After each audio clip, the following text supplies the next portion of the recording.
Dulu, RM50 boleh beli macam-macam barang dan penuhkan troli. Sekarang, RM50 boleh beli apa je? Kadang, RM50 pun tak cukup untuk seminggu. Nilai mata wang semakin turun, kos hidup pula semakin tinggi.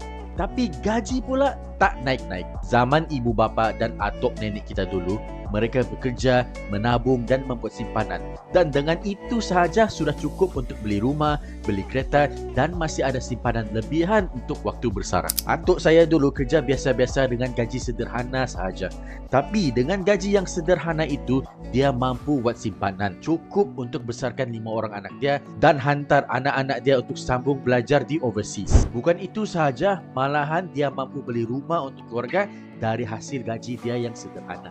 Tapi back then, prices were cheap. Inflation was low. It was much easier for a regular person to save money and buy assets untuk masa depan. Tapi dunia sekarang sudah berubah. Bayangkan, dulu RM50 boleh beli macam-macam barang dan penuhkan troli. Sekarang, RM50 boleh beli apa sahaja. Nilai mata wang semakin turun.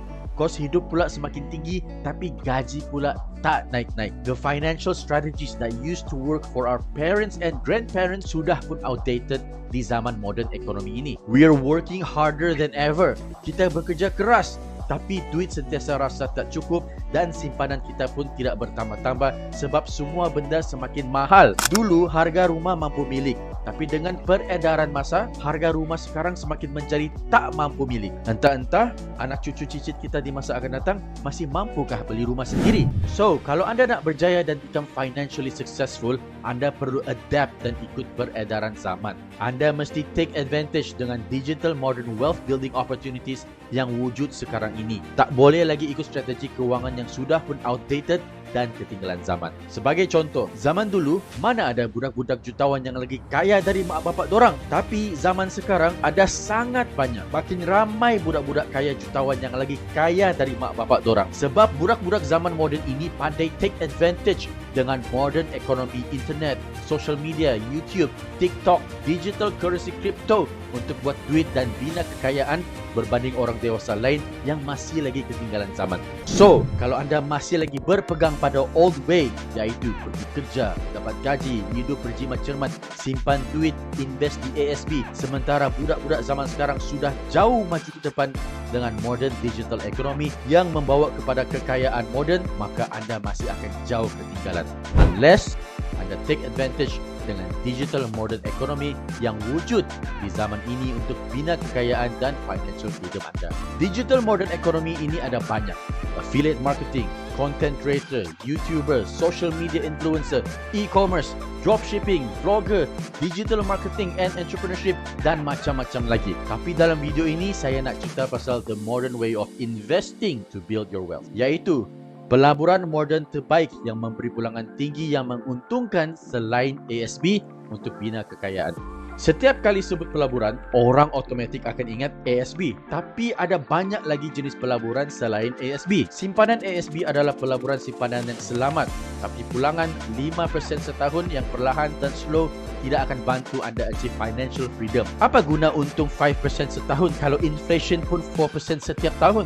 Untuk pengetahuan anda, pelaburan ada dua jenis. Pelaburan jenis buy and hold. Contoh seperti anda buy crypto ataupun anda beli emas dan anda hold, tunggu nilai emas naik dalam masa 10 tahun contohnya. Kalau harga emas jatuh dan tidak naik, maka anda pun tidak dapat pulangan dari pelaburan anda. Tapi kalau nilai emas naik dalam 10 tahun itu, barulah anda akan dapat pulangan anda. Jenis pelaburan kedua ialah investment yang berjana passive income cash flow. Contoh paling senang untuk saya explain adalah real estate ataupun rumah sewa. Contohnya anda beli sebuah rumah dan anda sewakan rumah itu kepada orang lain. Selagi orang itu bayar duit sewa setiap bulan, anda boleh jana income setiap bulan. Pelaburan jenis ini adalah yang terbaik sebab anda boleh jana passive income cash flow. Ramai orang berjaya jadi jutawan dari real estate. Tapi memiliki real estate sangat mahal dan perlukan modal yang tinggi. Zaman sekarang, AI dan robot ada di mana-mana. Telefon ada Siri.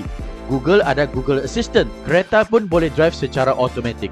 AI dan robot ada di mana-mana untuk bantu memudahkan hidup dan kerja harian kita. So why not anda ambil peluang ini dan gunakan robot untuk buat duit pula untuk anda. Biar robot yang bekerja keras buat duit secara automatik untuk anda. Kalau anda mencari pelaburan yang boleh jana passive income cash flow yang menguntungkan, selamat dan mudah untuk mula, saya ada robot auto trading yang boleh trade dan buat profit secara automatik untuk anda. Saya sendiri guna robot auto trading untuk jana passive income. Semua ini ialah hasil profit yang robot ini buat secara automatik. Saya biar robot bekerja dan buat profit untuk saya. Robot auto trading yang saya guna ini boleh buat profit sebanyak 5% seminggu. Manakala pelaburan konvensional seperti ASB hanya boleh buat 5% setahun sahaja. Senang sahaja untuk guna Billion Bot.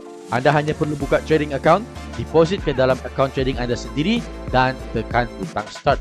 Robot akan mula buat profit secara automatik untuk anda. Dan anda boleh withdraw profit anda bila-bila masa sahaja. Klik link di bawah untuk dapatkan info pasal robot auto trading. Robot auto trading adalah pelaburan moden terbaik yang memberi pulangan tinggi selain ASB. Strategi kewangan simpan duit zaman ibu bapa dan nenek moyang kita dulu sudah tidak lagi relevan dalam ekonomi moden masa kini yang tinggi inflasi dengan kos sara hidup yang semakin meningkat. Anda perlu bijak ambil peluang dengan digital modern ekonomi yang wujud di zaman ini. Klik link di bawah untuk dapatkan info pasal robot auto trading.